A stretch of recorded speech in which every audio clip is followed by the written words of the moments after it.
जिनका नाम लेते हैं जगत में सारे अमंगलों की जड़ कट जाती है। चारों पदार्थ अर्थ धर्म काम और मोक्ष मुट्ठी में आ जाते हैं। वे यही जगत के माता पिता श्री रामचंद्र श्री सीताराम जी हैं। काम के शत्रु शिव जी ने ऐसा कहा। इस प्रकार शिव जी ने देवताओं को समझाया, फिर अपने श्रेष्ठ बैल नंदीश्वर का आगे बढ़ाया। देवताओं ने देखा कि दशरथ जी मन में बड़े प्रसन्न है और शरीर पुलकित हुए चले जा रहे हैं।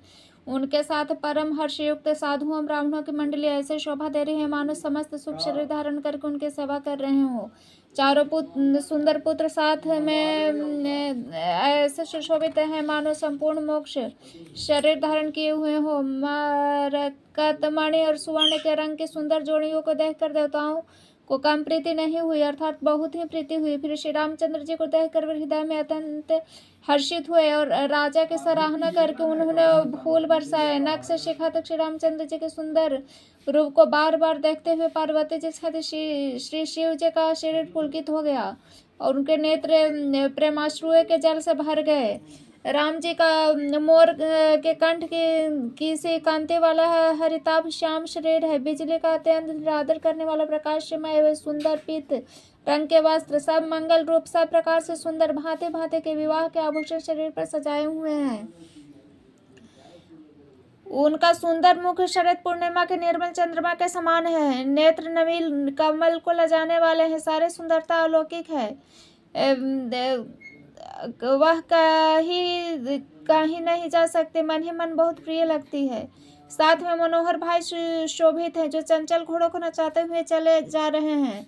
राजकुमार श्रेष्ठ घोड़ों को दिखला रहे हैं। वंश की प्रशंसा करने वाले वीरदावली सुना रहे हैं। जिस घोड़े पर श्री राम जी विराजमान उसकी तेज चाल देखकर गरुड़ भी लजा जाते हैं।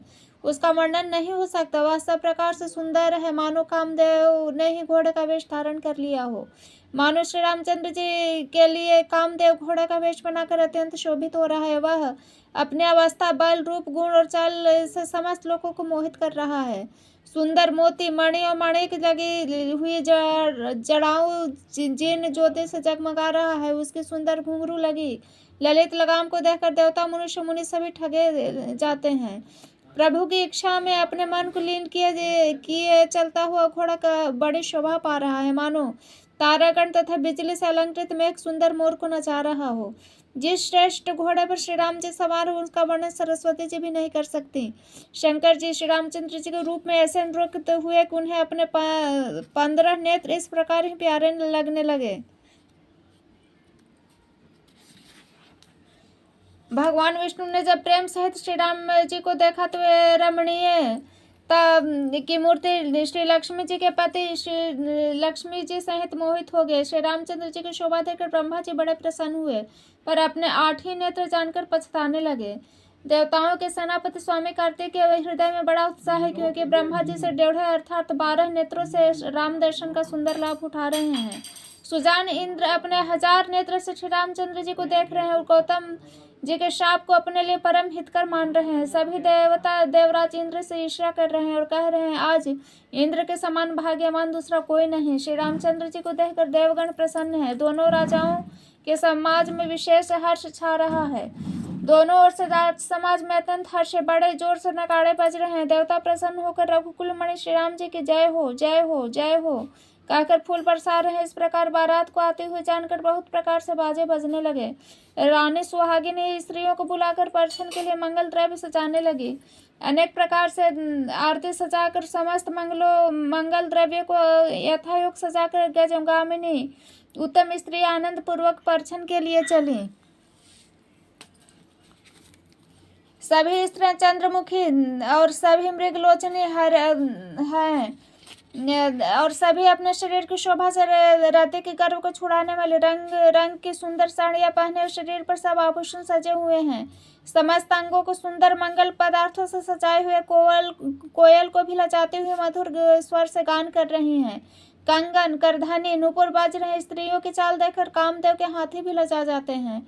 अनेक प्रकार के बाजे बज रहे हैं। आकाश और नगर दोनों में स्थानों में सुंदर मंगलाचार हो रहे हैं। शची, इंद्राणी, सरस्वती, लक्ष्मी, पार्वती जो स्वभाव से ही पवित्र और सयानी देवांगनाएं थी, वे सब कपट से सुंदर स्त्री का वेश बनाकर रनिवास में जा मिली और मनोहर वाणी से मंगलगान करने लगी। सब कोई हर्ष के विशेष वश थे, अतः किसी ने उन्हें पहचाना नहीं। कौन किसे जाने पहचाने। आनंद के वश हुए सब दूल्हा बने ब्रह्म का परिक्षण करने चले। मनोहर गान हो रहा है, मधुर मधुर नगाड़े बज रहे हैं, देवता फूल बरसा रहे हैं, बड़ी अच्छी शोभा है। आनंद कंद दूल्हा को देखकर सब स्त्रियां हृदय में हर्षित हुई। उनके कमल सरेखे नेत्रों में प्रेमाश्रुओं का जल उमड़ आया, सुंदर अंगों में पुलकावली छा गई। श्री रामचंद्र जी का वर वेश देखकर सीता जी की माता सुनैना के मन में जो सुख हुआ उसे हजारों सरस्वती विशेष जिस 100 कल्पों में भी नहीं कह सकते, अथवा लाखों सरस्वती विशेष लाखों कल्पों में भी नहीं कह सकते।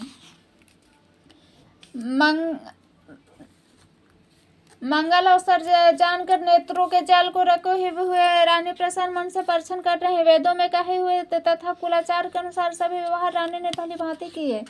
पंच शब्द, तंत्री, ताल, झांझ, नगारा, तुरही, इस 5 प्रकार के बाजों के शब्द, पंच ध्वनि, वेद ध्वनि, वंदी ध्वनि, जय ध्वनि, शंख ध्वनि, हुलू ध्वनि और मंगलगान हो रहे हैं। नाना प्रकार के वस्त्रों के पावड़े पड़ रहे हैं। उन्होंने रानी ने आरती करके अर्घ दिया तथा श्री रामचंद्र जी ने मंडप में गमन किया। दशरथ जी अपने मंडली सहित विराजमान उनके वैभव देखकर लोकपाल भी लजा गए। समय समय पर देवता फूल बरसाते हैं और भूदेव ब्राह्मण समय अनुकूल शांति पाठ करते हैं। आकाश और नगर में शोर मच रहा है, अपनी पराई कोई कुछ भी नहीं सुनता। इस प्रकार श्री रामचंद्र जी मंडप में आए और अर्घ देकर आसन पर बैठ गए। आसन पर बैठकर आरती करके दूल्हे को देखकर स्त्रियां सुख पा रही हैं। वे ढेर ढेर मणि वस्त्र गहने निछावर करके मंगल गा रही हैं। ब्रह्मा आदि श्रेष्ठ देवता ब्राह्मण का वेश बनाकर कौतुक देख रहे हैं। वे रघुकुल रूपी कमल के प्रफुल्लित करने वाले सूर्य श्री रामचंद्र जी की छवि देखकर अपना जीवन सफल जान रहे हैं। राजा ने वामदेव आदि ऋषियों की प्रसन्न मन से पूछा कि सभी को दिव्य आसन दिए और सबसे आशीर्वाद प्राप्त किए। फिर उन्होंने कौशलाधीश राजा दशरथ की पूछा कि उन्हें ईश के समान जानकर कोई दूसरा भाव न था। तदंतर उनके संबंध में अपने भाग्य वैभव को विस्तार की सराहना करके हाथ जोड़कर विनती और बड़ाई की। राजा जनक जी ने सब बारातियों का समधि दशरथ जी के समान ही सब प्रकार से आदर पूर्वक पूजन किया और सब किसी को उचित आसन दिए। एक मुख से उस उत्साह का वर्णन क्या करूं। राजा जनक ने दान मान सम्मान विनय उत्तम वाणी से सारे बारातियों का सम्मान किया। ब्रह्मा विष्णु शिव दिक्पाल सूर्य जो श्री रघुनाथ जी का प्रभाव जानते हैं, वे कपट से ब्राह्मण का सुंदर वेश बनाए हुए बहुत सुख पाते हैं। सब लीला देख रहे थे। जनक जी ने उन्हें देवताओं के समान जानकर उनका पूजन किया और बिना पहचाने ही ने भी उन्हें सुंदर आसन दिए। कौन किसको जाने पहचाने, सबको अपने ही सुध भूली हुई है। आनंद कंद दूल्हा को देखकर दोनों ओर आनंद में स्थिति हो रही है। सुजान सर्वज्ञ श्री रामचंद्र जी ने देवताओं को पहचान लिया और उनकी मानसिक पूजा करके उन्हें मानसिक आसन दिए। प्रभु का शील स्वभाव देखकर देवतागण मन में आनंदित हुए। श्री रामचंद्र जी के मुख रूपी चंद्रमा की छवि को सभी के सुंदर नेत्र रूपी चकोर आदर पूर्वक पान कर रहे हैं। प्रेम और आनंद कम नहीं अर्थात बहुत है। समय देखकर वशिष्ठ जी ने शतानंद जी को आदर पूर्वक बुलाया। वे सुनकर आदर के साथ आए। वशिष्ठ जी ने कहा, अब जाकर राजकुमारी को शीघ्र ले आइए। मुनि की आज्ञा पाकर वे प्रसन्न होकर चले। बुद्धिमती रानी पुरोहित की वाणी सुनकर सखियों समेत बड़े प्रसन्न ही हुई। ब्राह्मणों की स्त्री और कुल की बूढ़ी स्त्रियों को बुलाकर उन्होंने कुल रीति के सुंदर मंगल गीत गाए। श्रेष्ठ देवांगनाएं जो सुंदर मनुष्य स्त्रियों के वेश में है, सभी स्वभाव से सुंदर और श्यामा 16 वर्ष की अवस्था वाले हैं। उनको देखकर रनवास की स्त्रियां सुख पाती हैं और बिना पहचाने ही वे सबको प्राणों से भी प्यारी हो रही हैं। उन्हें पार्वती, लक्ष्मी, सरस्वती के समान जानकर रानी बार बार उनका सम्मान करती हैं। रनिवास की स्त्रियां सखिया सीता जी का श्रृंगार करके मंडली बनाकर प्रसन्न होकर उन्हें मंडप में लिवा चली। सुंदर मंगल का साथ सच कर निवास स्त्रियां और सखिया आदर सहित सीता जी को लिवा चली। सभी सुंदर 16 श्रृंगार किए हुए मतवाले हाथियों के चाल से चलने वाली हैं। उनके मनोहर गान को सुनकर मुनि ध्यान छोड़ देते हैं और कामदेव की कोयलें भी लजा जाती हैं। पायजेब, पैंजनी सुंदर कंकड़ ताल की गति पर बड़े सुंदर बज रहे हैं। सहज सुंदरी सीता जी स्त्रियों के समूह में इस प्रकार शोभा पा रही है मानो छवि रूपी ललनाओं के समूह में के बीच साक्षात परम मनोहर शोभा रूपी स्त्री सुशोभित हो। सीता जी की सुंदरता का वर्णन नहीं हो सकता क्योंकि बुद्धि बहुत छोटी है, मनोहरता बहुत बड़ी, रूप की राशि और सब प्रकार से पवित्र सीता जी को बारातियों ने आते देखा। सभी ने उन्हें मन ही मन प्रणाम किया। श्री रामचंद्र जी को देखकर जो सभी पूर्ण काम कृत्य हो गए। राजा दशरथ जी ने पुत्रों सहित हर्षित हुए। उनके हृदय में जितना आनंद था वह कहा नहीं जा सकता। देवता प्रणाम करके फूल बरसा रहे हैं। मंगलों की मूल मुनियों के आशीर्वाद की ध्वनि हो रही है। गानों और नगाड़ों के शब्द से बड़े शोर मच रहा है। सभी नर नारी प्रेम और आनंद में मग्न हैं। इस प्रकार सीता जी मंडप में आई। मुनिराज बहुत ही आनंदित होकर शांति पाठ पढ़ रहे हैं। उस अवसर की सब रीति व्यवहार और कुलाचार दोनों कुल गुरुओं ने किए। कुलाचार करके गुरु जी प्रसन्न होकर गौरी जी, गणेश जी और ब्राह्मणों की पूजा कर रहे हैं अथवा ब्राह्मणों के द्वारा गौरी और गणेश की पूजा करवा रहे हैं। देवता प्रकट होकर पूजा ग्रहण करते हैं और आशीर्वाद देते हैं। अत्यंत सुख पा रहे हैं। मधुपर्क आदि जिस किसी मांगलिक पदार्थ की मुनि जिस समय भी मन में चाह मात्र करते हैं, सेवनगढ़ उसी समय सोने के परातों में और कलश में भर भर उन पदार्थों को लिए तैयार रहते हैं। स्वयं सूर्यदेव प्रेम सहित अपने कुल की सब रीति बता देते हैं और वे सब आदर पूर्वक किए जा रहे हैं। इस प्रकार देवताओं की पूजा करा के मुनियों ने सीता जी को सुंदर सिंहासन दिया। सीता जी श्री राम जी का आपस में एक दूसरे को देखना तथा उनका परस्परम प्रेम को लख नहीं पा रहा है। जो बात श्रेष्ठ मन बुद्धि और वाणी से भी परे उसे कवि क्यों प्रकट करे। हवन के समय अग्निदेव शरीर धारण करके बड़े ही सुख से आहुति ग्रहण करते हैं और सारे वेद ब्राह्मणों का वेश बनाकर विवाह की विधियां बता देते हैं। जनक जी के जगत विख्यात पटरानी सीता जी का माता बखान तो हो ही कैसे सकता है। सुयश सुकृत पुण्य सुख और सुंदरता सबको बटोर कर विधाता ने संवार किया है। सब जानकर समय जानकर श्रेष्ठ मुनि ने भूलवाया। यह सुनते ही सुहागिनी स्त्री उन्हें आदर पूर्वक ले आई। सुनैना जी जनक जी की बाई और ऐसी शोभ रही है मानो हिमाचल के साथ मैना जी शोभित हों। पवित्र सुगंधित और मंगल जल से भरे सोने के कलश और मणियों के सुंदर पराते राजा और रानी ने आनंदित होकर अपने हाथों से लाकर श्री रामचंद्र जी के आगे रखी। मुनि मंगलवाणी वेद पढ़ रहे हैं। सो अवसर जानकर आकाश से फूलों की झड़ी लग गई। दूल्हे को देखकर राजा रानी प्रेम मग्न होकर उनके पवित्र चरणों को पखारने लगे। वे श्री राम जी के चरण कमलों को पखारने लगे। प्रेम से उनके शरीर पुलकावली छा रही। आकाश और नगर में होने वाले गान नगाड़े जय जयकार की ध्वनि मानो चारों दिशाओं में उमड़ चली हो।